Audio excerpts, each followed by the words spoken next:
يقولون اسرائيل بنت القحبه ما همنا ضرب السفن والمينا والله لو تضرب 8 ضربه ضرباتها ما بتاثر فينا صحيح احنا عايشين في نكبه لكن رب الكون هو كافينا ابن اليمن قد قام يلعن حربه ابن اليمن قد قام يعلن حربه ضد اليهودي كلنا سدينا ضد اليهودي حرب ما هي لعبه ولجل غزه ربنا يقوينا ما ناش حوثي بل ولا اتبع حزبه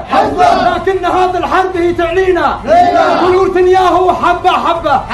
احنا مع الله احنا معانا الله بايحمينا شوقي 100 شوقاه واحنا جنبه والله العظيم لا نفصله بايدينا وعد الاسد على الفريسه حنبه لانتو رجال انتو تعالوا صلينا اعرفك بالضرب وسط الحلبه بالضرب المسكين يا جنسينا في جنبكم نسوان ما بش رغبه نحاربوكم لكن احنا جينا